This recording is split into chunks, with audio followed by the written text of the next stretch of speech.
Hello, viewers. My name is Wilson Navid, and I am a first year software engineering student at the African Leadership University in Rwanda.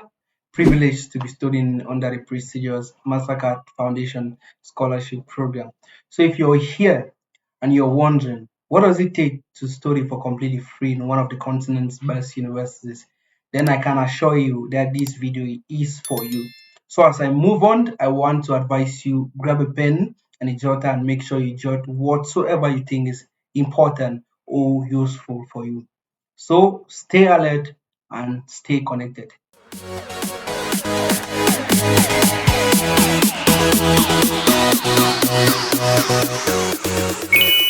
The contents of the video will basically include taking you through some of ALU's partner institutions, the campuses, the study programs, the application process, scholarship application process, and the tips for a successful application, which I think is the main reason why some of us are watching this video right now. So, for those who don't know about ALU, so ALU is basically one of the most prestigious, popular, innovative campuses right now in Africa, and whose mission basically is to develop the leaders who are going to take charge of the future of Africa for the next generation, right? It has a huge emphasis on entrepreneurship, leadership, and Pan Africanism. So when you're studying in this campus, you find out that students come out from all parts of Africa, from the north, from the south, from the east, and the west, who are just all together trying to develop themselves and develop their communities into a better place for each and every one of us. So that's just a glimpse of what ALU is. But as you continue to watch through the video, you're going to learn more about ALU and why it seems to stand out amongst other institutions on the continent. Now we're going to talk about the affiliations. So ALU basically is a daughter of the African Leadership Group, and it's a sister organization to the African Leadership Academy in South Africa. And I'm sure most of you guys must have heard of ALX, and I think it's basically a training program, right? It trains software engineers, machine learning engineers, data analytics engineers. So whoever is interested in tech or something related to finance and virtual assistants, then ALX does that for everyone, right? So everyone can in Africa can enroll for free and learn these skills by themselves for free without any charges. Then we also have Sun Technologies. So Sun Technologies is also a sister organization to the African Leadership University. Basically, Sun Technology is an AI company, one of the leading AI companies right now, and it's actually owned by the founder of the African Leadership University. So, like most students get the opportunity to work in these companies. Then we have the room. The room basically is a platform built for Africans, and the purpose of the room is to connect the top talents and most of the times ELU graduates to the top companies around the world, right? To just connect these top talents to those employers all around the world so they can get jobs. Then the African Leadership Network. This one is huge, right? Because this is where you find people like Dangote, right? People like Tony. In fact, all those guys you see who are somewhere like trying their best to bring change on the continent of Africa. This is where you find them. So if you're an entrepreneur and you are looking for someone who can invest in your business, this is a place. This is a place you can meet them. Even if you are looking for a job or whatever it is, this is a place you can meet them. There's a network of those who are actually intentional about the future of Africa. Then we have AWS. I'm sure most of us know about Amazon, right? So AWS is basically a a cloud company founded by Amazon, and EL is a partner of it. Then we have Holberton. Holberton School is a software engineering school in Silicon Valley, and it is in partnership with the African Leadership Group Software Engineering Program. These are just a few of the organizations which are somehow related to ALU, but right, if you want to know more, then you can just go check through their website. Yeah. Then about the campuses, ALU is massive, right? ALU is massive. It has two campuses. The very first one is in Mauritius, right? Mauritius campus. Then the second one is in the beautiful city of Kigali, Rwanda. Then we have what we call hubs. So, excuse me. So hubs basically are like mini campuses, right? A place where if you feel like you want to study in other parts of Africa or in other place, you can just move around there, right? So at ELU, there's this concept that the world is your campus. So you shouldn't be like restrained to a classroom, right? When you're studying everything, you have to move around. You have to move around, visiting companies. You have to visit other parts of the world to see how things are done, right? So that's why you have these hubs. So if you're studying in Kigali, if you get admission to Alu Rwanda and you're studying in Kigali, and after your first semester you feel like no, I'm tired of Kigali, I want to go study in Nairobi, Kenya, then you're free to move because there's like it is a mini campus there. So what all you have to do is um just contact the mini campus there and tell them if you come in Nairobi, and they will make all the arrangements to make sure you arrive there on time and everything is okay with you. So you can also move to Kampala, Uganda if you want to at the co-creation hub.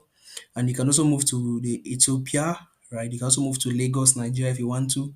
Then you can also move to Switzerland or Silicon Valley, but these ones are a little bit like competitive, right? But yeah, you can still move there if you are really intentional about what you want. Now let's talk about the study programs offered at ALU. Basically, we have two study programs for undergraduates which are currently open right now. First one is software engineering, secondly, entrepreneurial leadership program. I'm pretty sure like most of you guys will be wondering like how come a campus has only two study programs. It's not like ALU has only two study programs. It has so many study programs, but right now these are the ones which are open, right? Because since the campus is somewhere like innovative, they are rebranding the system. So these are the ones which are currently open right now for undergraduates. And one thing you have to understand about it is that there is less emphasis on majors and more on missions. So when you come to ALU, they will ask you to declare a mission, and I'm sure most of you guys know what a mission is, right? Something you plan on dedicating your life working on, right? Something you feel like it's your call. So doing your first and you feel like you've not really crafted your mission, you don't really know what your calling is and all the rest. It is going to help you develop that for the first 4 months. That's the first trimester. It is going to help you develop the first 4 months. And if it's something related, let's say to health, then you can somewhat like study software engineering. Then now you use your software engineering skills to develop an application which is going to like solve that problem you which is going to like help advance your mission, right? And within software engineering, we have four specializations. That is, you can just specialize in machine learning or AI. You can just specialize in full stack development. You can just specialize in virtual reality and augmented reality. You can just specialize in low level programming. And for the entrepreneurial leadership program, oh my entrepreneur guys, you can specialize in business strategy and investment, planetary health management, policy, and advocacy. So it's all up to you. Whatever you're planning on doing, right? It's all up to you. And one thing is sure, it's somehow like related to software engineering or entrepreneurial leadership. So don't worry when you're coming or when you're choosing a major. And one thing I would like to mention too is that like it's not like you have to choose a it's not like the major you choose during the application is like definitive, right? It after your first semester, like you still have the opportunity to choose what you want to study. They're going to ask you, what do you want to study? Do you want to go in for software engineering or for entrepreneurial leadership? So if you're still confused, no problem, right? Right. If you even mention something in your application and you feel like you come to Alien and you want to change it, you can come and change it. Like there won't be any issue about it.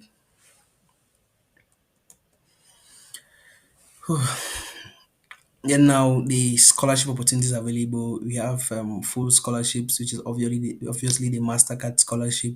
They take off your flight, visa, transportation, food, like everything, all your expenses, medical insurance, and everything. Then you also have the partial or grants, partial tuition fees, partial tuition waivers.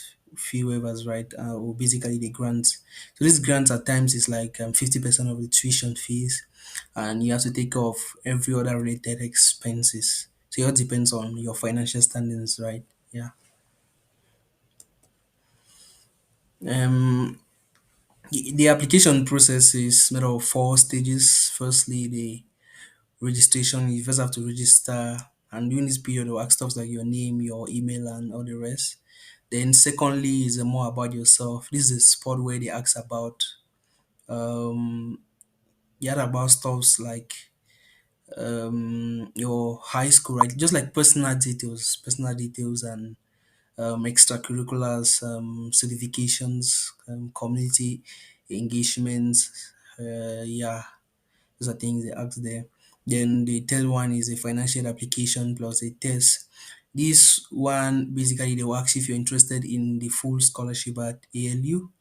And one thing I want to let you know is that it's pretty competitive, right? It's pretty competitive. So you have like thousands of students applying, and I feel like last semester they took like 60 students all over. And within those 60 students, like 50% were in Rwanda. So the rest of Africa was like they were sharing like 30 students, right, amongst themselves. So they will ask you if you need financial aid, like if you need a scholarship, yeah, you just have to accept if you need a scholarship. And then there's a test. I'm going to lay an emphasis on this test. It's a this thing. It's more like a qualitative and quantitative analysis test. It's a little bit. It's tricky, right? It's not like it's hard, but it's a little bit tricky. You have to be emotionally intelligent, and at least for the other quantitative analysis test, you should have some basic mathematical analysis skills. So you should take your time very well because it's a financial application. So if your application is not, if you don't score very well in this test, then you might not even be shortlisted for the second stage of the scholarship, which sometimes might be an interview or just a second essay for you to write. Right. So just watch out for that. Yeah, watch out for that. Yeah. And before I skip on to the next, no, I'll talk about it in the document section.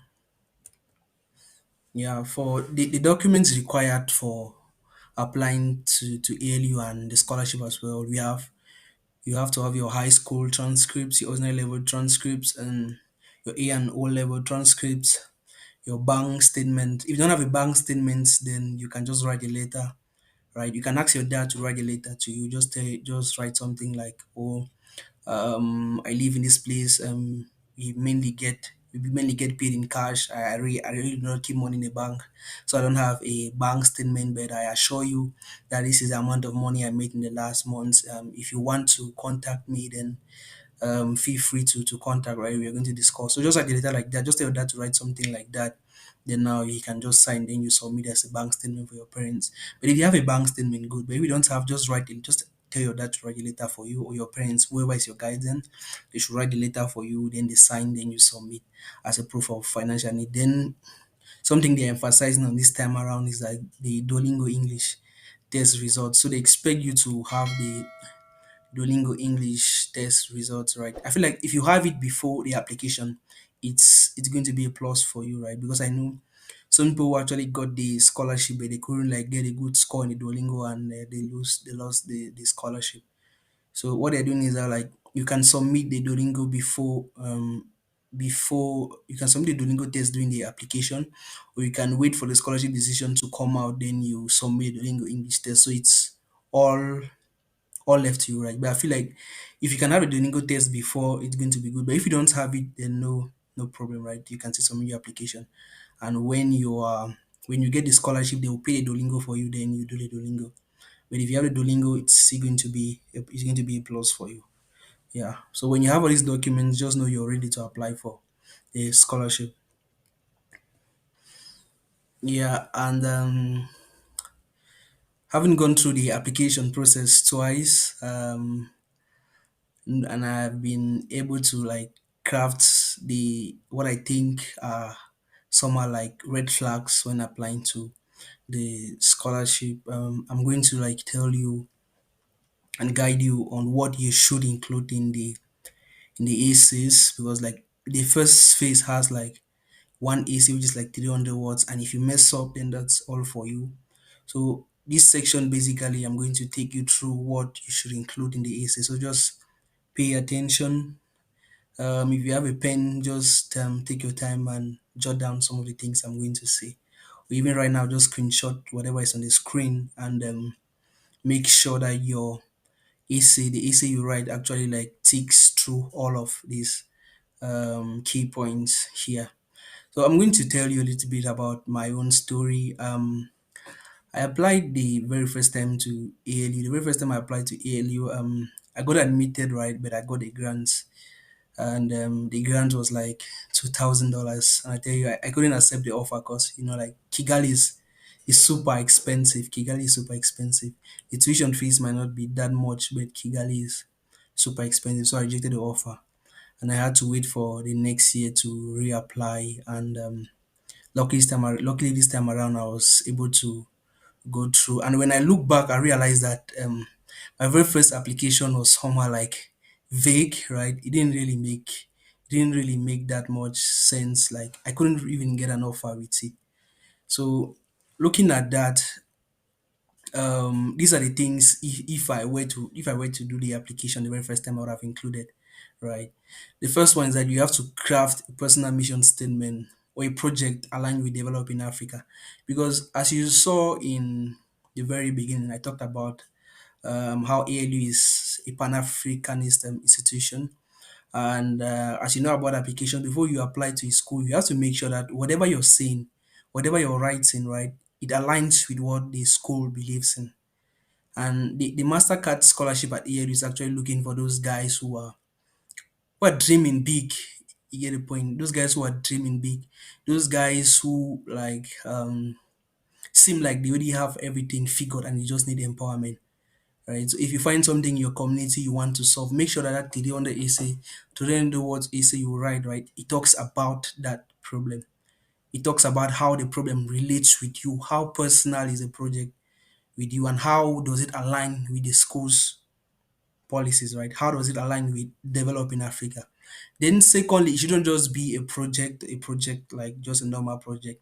It should have a huge emphasis on leadership, right? It should portray your leadership potential, and it should also show potential for entrepreneurship, right? So the project you're bringing on, the project you're bringing, whatever problem you're trying to solve, right? It shouldn't be just a project where you do and you lost. It should be a project which portrays that this project actually, you will not, even if it solves a problem, it can also like bring you money. So it should have a huge emphasis on leadership. It should be a problem which can be like turned into a business. You get the point. And then you should also have a track record of community engagement activities when applying. Because one thing is sure, you're applying, you're competing with one of the best students. You're competing with the best students all over Africa. And these students, most of them, like they have like 1 year, 2 years, or 3 years of gap years, and they have been doing massive community engagement. So ALU expects that whoever is receiving the scholarship should be able to give back to the community. And which better way is it to track someone who can give back to the community than someone who has been doing community engagement for years, even without having everything, right? So like when they are giving you the scholarship, they are trusting you. They are trusting that this guy can actually shape the future of Africa the way we want it to be, right? This guy can shape a better Africa, right? The guy is selfless. So they need that in your application. And then you should avoid silly mistakes, right? Silly mistakes like spelling errors and yeah, grammar errors, spelling errors. Because like I said, you are competing with students all over Africa, and they are basically around 30 seats. So you have to be really good. You shouldn't make any silly mistakes. And uniqueness is key, right? When I say uniqueness is key, is like you shouldn't just write like a random person, right? Try to go deeper. Try to make it personal. Try to like just make something like bring up a story, even if you have not actually built what you're trying to portray, right? Just bring what you think, just like say whatever you think you are going to do, right? Make sure that your story is unique. It's not like every other story outside there. So when I read your story, when I read your essay, I look at the essay, I be like, this thing, I've never heard of it before. So even if I've heard about it, but the way it's portrayed is portrayed differently. And this one track record of community of capacity buildings and certificates. This one is very, very, very, very important. you should have something like certificates to back whatever you've been doing for the past 3 years, right?